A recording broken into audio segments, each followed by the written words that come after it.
Rasul telah bersabda SAW, anan nabi wa adamun jadilun fi dinatih. Aku sudah jadi nabi, ada masih berupa adonan tanah. Ikhwani rahimakumullah. Terus lahir Nabi Muhammad SAW. Saat lahir ayahnya sudah meninggal. Sekarang kita bayangkan perasaan ibunya kira-kira bagaimana ya. Ketika hamil itu, terus suaminya pergi, ya suaminya pergi untuk berdagang kurma ke Madinah. Yang pulang itu bukan jasadnya, tapi yang pulang hanya beritanya, suamimu meninggal dan dimakamkan di Madinah. Bayangkan bu wanita hamil anak pertama, senang-senangnya manten baru. Ya manten baru. Kemudian suaminya pergi untuk apa? Cari nafkah. Pergi untuk cari nafkah. Ditunggu di rumah. Berita yang datang bukan berita pulangnya suami bawa keuntungan, tapi yang datang adalah berita wafatnya kekasih tercinta, yaitu Sayyidina Abdullah, ayah Nabi Muhammad Sallallahu Alaihi Wasallam. Tentunya itu sangat berat, bukan hal yang ringan. Kemudian lahir Nabi Muhammad SAW. Ada yang menarik, orang-orang Arab di masa itu, di Mekah, itu punya kebiasaan tidak mau menyusui anaknya sendiri. Ya tidak mau menyusui anaknya sendiri. 2 tahun pertama anak harus disusukan pada orang desa. Bukan karena enggak cinta sama anaknya, justru karena sangat cinta sama anaknya tidak disusui sendiri. Kenapa seperti itu? Karena orang-orang Arab di masa itu paham bahwasannya di kota Mekah telah terjadi yang namanya polusi tingkat tinggi. Polusi akidah, polusi pemikiran, polusi budaya, polusi manusia, dan polusi makanan. Makanannya sudah tidak sehat, junk food saudara-saudara. Makanannya junk food, bukan seperti orang desa sayur, mayur, buah-buahan, kambing. Kambingnya pun kalau di desa makannya rumput. Kalau di kota kambingnya makannya enggak jelas. Di kota kambingnya makannya enggak jelas. Makanya orang Arab yang di Mekah saat itu tidak mau anaknya tumbuh dalam keadaannya enggak bagus. Karena anak itu baik tidak baik ditentukan di awalnya. Terutama 2 tahun pertama. Itu saat anak aktif belajar membaca kehidupan di sekitarnya dengan melihat. Ya dengan melihat. Kemudian organ-organ tumbuhnya, otaknya, semua itu tumbuh dari 2 tahun pertama. ASI-nya itu, minumannya ini, asupan makanannya ini kira-kira bersih atau tidak? Asupan makannya baik atau tidak? Kemudian udaranya jernih atau polusi? Kemudian yang dilihat di sekitarnya, genah atau enggak genah, rusak atau enggak rusak? Saat itu orang Arab Mekah sepakat, Mekah tidak layak untuk bayi. Mekah tidak layak untuk bayi. Makanya kalau punya anak langsung dikirim ke desa. Kira-kira kondisi Mekah saat itu sama sekarang mirip atau beda?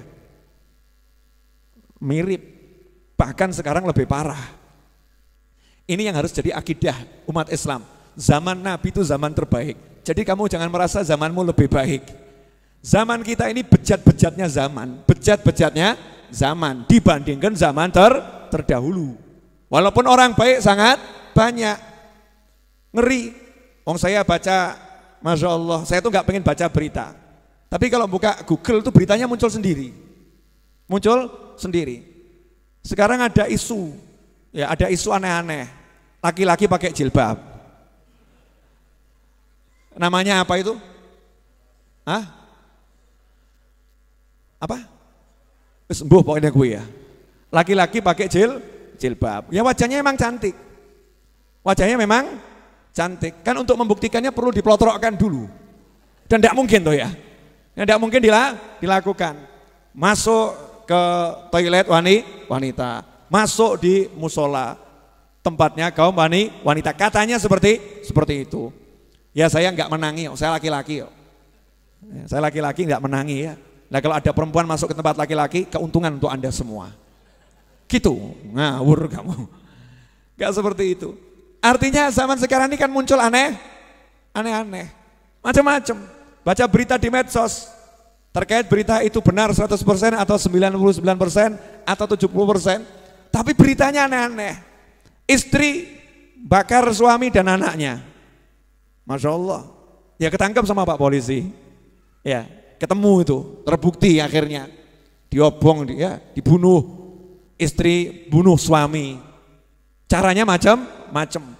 Di berita zaman sekarang. Tapi zaman sekarang ini bejatnya luar biasa. Nah kira-kira anak kita hidup di zaman sekarang ini aman atau ngeri? Jujur mawon, aman atau ngeri? Ngeri, benar-benar ngeri. Karena dunia itu sekarang di genggaman. Dunia di genggaman. Lihat YouTube, lihat internet, kelihatan semuanya. Kelihatan semuanya. Makanya kalau kita nggak membentengi anak-anak kita dan keluarga kita dengan benteng yang benar, wassalam, selesai. Ya selesai. Ikhwani rahimakumullah. Dulu belum ada YouTube. Dulu belum ada Instagram. Dulu belum ada WhatsApp. Dulu belum ada internet, bahkan belum ada handphone. Orang Arab Mekah sudah khawatir sama anak-anaknya. Khawatir sama anak-anaknya. Sekarang itu orang Arab Mekah belum dapat Nabi Muhammad SAW ya, belum ada Islam, belum ada Islam. Sudah khawatir anaknya rusak, khawatir anaknya nggak sehat, khawatir anaknya terkena ideologi yang nggak benar, khawatir anaknya kena budaya-budaya yang nggak beres. Maka dititipkan anaknya di desa, dititipkan di desa minimal 2 tahun. Kenapa dititipkan di desa? Orang desa nggak didatangi sama orang-orang kota. Sebab kota Mekah itu pusat perdagangan, pusat perdagangan. Semua orang dari berbagai bangsa kumpul di situ. Orang desa masih asli, makanannya masih asli, minumannya masih susu segar, kambingnya juga normal, makannya rumput dan makan hijau-hijauan. Bahasanya masih asli, bahasa daerah Arab asli, belum kecampuran bahasa macam-macam. Kalau kita seperti yang saya jelaskan, bahasa kita ini Indonesia udah nggak jelas kan? Masa hai bro, ini apa ada dalam bahasa Indonesia? Enggak ada. Ya, hai bro enggak ada. Gimana mas bro? Ini udah bahasa Indonesia yang kecampur macam-macam. Bahasa Jawa, masya Allah. Jawa kita ini kromo inggil sama ngoko kelas berat campur jadi satu. Monggo dilek. Masya Allah. Ya, monggo dilek. Ali, duduk. Ya. Monggo dilek, ya monggo dilek. Ini kira-kira bahasa bagus atau bahasa kurang bagus? Bagus. Bahasa hati, tapi salah pengucapan. Maksudnya akrab, tapi jadinya kasar. Menurut kaidah bahasa Jawa, remuk, rusak. Remuk atau rusak. Orang dulu hidup zaman sekarang mumet. Iki ngomong apa iki? Ya, ini ngomong apa? Baru lihat suami istri aja bingung orang dulu kok. Zaman dulu nggak ada istri ngomong ke suami bahasa kasar, nggak ada. Monggo diunjuk Kang Mas. Dulu, saiki ombenen.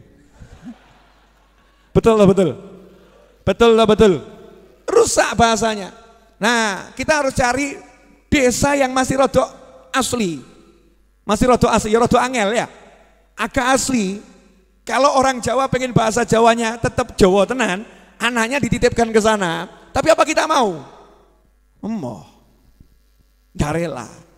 Nah orang Arab nih saking sayang sama anaknya dititipkan ke desa. Biar apa? Budayanya nggak rusak, ideologinya nggak rusak, bahasanya nggak rusak, tubuhnya juga tidak rusak. Dan itu membuktikan bahwasannya Nabi kita Muhammad SAW tumbuh dengan tubuh yang baik, tumbuh di lingkungan yang bersih, tumbuh dengan bahasa yang original, bahasa yang asli, tumbuh dengan tingkat pemikiran yang matang. Kenapa?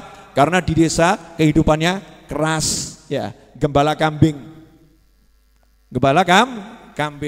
Di situ ada pelajaran.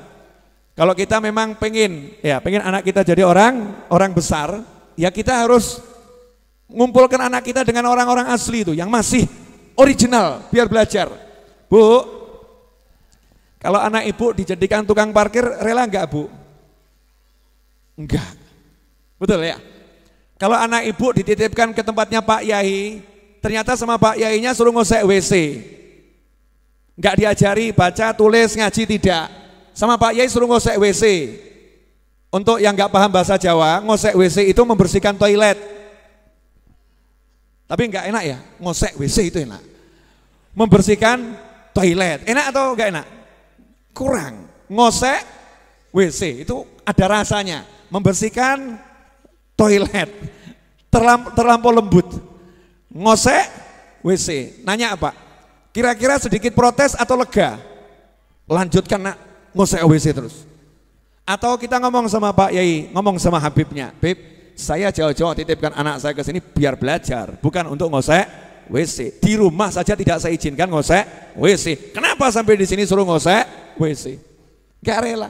Tapi Nabi Muhammad SAW oleh Halimatus Sa'diyah radhiyallahu taala anha dikasih kerjaan dari kecil. Apa kerjaannya? Jaga kambing. Angon wedus. Ya, angon wedus. Bahasa Indonesianya angon wedus itu apa? Gembala kambing, mengembalakan kambing. Dibawa ke sana kambingnya, makan kambingnya, ya siapkan minum kambingnya. Pokoknya kambing betul-betul disenangkan. Itu di zaman Nabi masih kecil. Kira-kira pelajaran seperti ini penting atau enggak penting nih? Penting atau enggak penting? Penting ya. Nah, kita harus tahu apa hikmahnya. Kenapa Nabi Muhammad SAW waktu kecil dikasih kerjaan gembala kambing? Ternyata dari kecil Nabi kita sudah belajar mandiri, diajari ilmu dagang, ilmu bisnis paling simpel yang bisa dilakukan oleh semua orang. Dilatih minimal kamu kalau angon wedus dapat duit gitu loh ya. Minimal itu, angon wedus dapat duit, gembala kambing dapat duit. Minimal kamu sebagai orang Arab. Orang Arab itu hidupnya ternak kambing. Kalau kamu bisa gembala kambing, kamu bisa hidup. Dikasih bekal itu. Ini Nabi loh, ini Rasul. Allah Ta'ala didiknya biar punya bekal ilmu duniawi, ya ilmu duniawi untuk bekal hidupnya. Makanya jangan kita sebagai Muslim mengatakan yang penting ngaji, yang penting ngaji, yang penting ngaji, yang penting ngaji, yang penting cari ilmu, yang penting cari ilmu, yang penting cari ilmu. Seakan-akan cari nafkah itu enggak penting. Salah.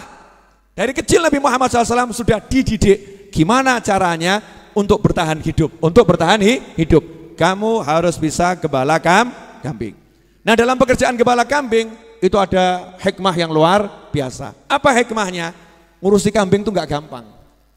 Ngurusi kambing itu nggak gampang, butuh kesabaran. Kalau bahasa modernnya apa itu ya? Ngajari jadi pemimpin tuh trainingnya namanya apa itu? Apa?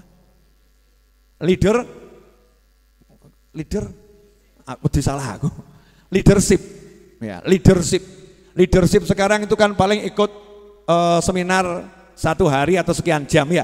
Kanjeng Nabi Muhammad SAW bukan ikut seminar praktek leadership. Nah, yang diurus bukan manusia, wedus, kambing. Gak bisa diajak ngomong. Bisa ngomong sama kambing? Mbak, gak bisa. Gak bisa, gak paham. Kambing yang gak paham, kitanya gak paham. Maka kamu harus bisa membuat kambing itu paham sama kamu, dan kamu harus paham sama kambing. Artinya apa? Betul-betul mempelajari gimana ya ini ya perasaan si kambing ini ya. Gimana ini yang diinginkan sama kambing? Belajar memahami kambing yang tidak bisa ngomong. Nah, itu pemimpin. Pemimpin itu harus bisa mendengar suara orang lain, walaupun orang itu tidak bisa bersuara. Itu baru namanya pemimpin. Nabi Muhammad SAW buktikan itu dalam hidupnya. Istrinya gak pernah ngomong, tapi Nabi paham kalau istrinya lagi kurang enak hati. Masih ingat cerita saya toh? Nabi Muhammad SAW ngomong sama Aisyah radhiyallahu taala anha, ummahatul mukminin. Wahai Aisyah, aku tahu loh kalau kamu lagi gak enak hati. Aku ngerti kalau kamu lagi gak enak hati. Aisyah pun nanya, dari mana engkau tahu ya Rasulullah kalau aku lagi gak enak hati? Karena Aisyah hatinya selalu enak. Hatinya selalu enak. Tapi maksudnya gak enak hati bukan hatinya gak enak, paham ya? Ini bahasa Indonesia. Bahasa Arab itu susah diterjemahkan dengan bahasa Indonesia. Hatinya selalu enak, sikapnya baik, tapi ada perubahan hati. Rasul paham kalau hati istrinya lagi berubah. Nanyalah Aisyah radhiyallahu anha kepada Nabi Muhammad SAW, dari mana engkau tahu ya Rasulullah kalau hatiku lagi berubah? Jawabannya sederhana, dari doamu. Doa yang mana? Kamu kalau lagi hatimu berubah, doamu itu selalu menyebut nabi-nabi yang lain. Ya Allah Tuhannya Nabi Musa, ya Allah Tuhannya Nabi Isa, ya Allah Tuhannya Nabi Nuh. Kamu gak pernah bilang ya Allah Tuhannya Muhammad, gak kamu sebut aku. Saya gak kamu sebut, Masya Allah. Nabi Muhammad SAW sampai yang samar, ya samar atau enggak samar ini? Samar, enggak kelihatan, enggak jelas, dan doanya khusyuk loh ya. Kita lagi butuh dana, doanya Allahumma, mudah-mudahan ada orang kaya yang sadar, ya Allah.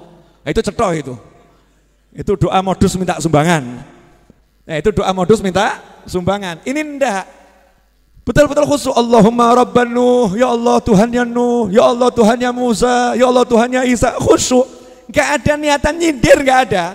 Tapi Nabi Muhammad SAW paham, ini istrinya lagi ngasih pesan tersembunyi. Iya, hatiku lagi kurang enak, enggak seperti biasanya. Nabi paham. Nah, begitu Sayyidatuna Aisyah ngerti kalau suaminya paham, langsung ganti strategi. Ganti strategi. Ini pelajaran buat kaum pria. Iya.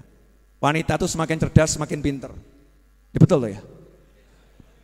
Wanita itu semakin cerdas, semakin pinter. Betul atau salah? Betul. Semakin pinter, semakin cerdas. Maka Sayyidatuna Aisyah enggak diem. Engkau menjauhi namaku, enggak mau sebut-sebut namaku, yang kamu panggil nama nabi-nabi yang lain. Pelajaran Pak, kamu kalau jadi suami ya kadang-kadang walaupun enggak cemburu, edok-edok cemburu gitu loh. Paham enggak? Udah di bojo kok enggak tahu cemburu. Mas, iya. Dia ganteng Mas ya. Oh emang biasa aja. Pokoknya cemburu didik. Mas dia ganteng. Ngapa nyebut-nyebut ganteng gue? Walaupun di hatimu ya gak ngaruh gitu. Paham enggak Mas? Karena istri itu pengen suaminya cemburu. Istri itu pengen suaminya cemburu, tapi jangan kebablasan. Kebablasan perang tenan. Kalau kebablasan perang bener itu kan ya. Pura-pura cemburu demi menyenangkan hati istri itu fadilahnya luar biasa. Walaupun cemburu itu harus, jangan sampai nggak punya cemburu. Nabi Muhammad SAW ngomong sama Aisyah, tuh kamu jauhi nama saya, nama nabi lain yang sebut. Kanjeng Nabi cemburu loh, nama nabi lain kamu sebut, aku enggak. Aisyah jawab, cuman namanya yang nggak saya sebut. Kalau orangnya mah saya mau, saya cari terus orangnya. Namanya nggak disebutkan nggak apa-apa, yang penting kan orangnya. Itulah pandainya wanita, saudara-saudara. Masya Allah, bisa mengelit walaupun terjepit.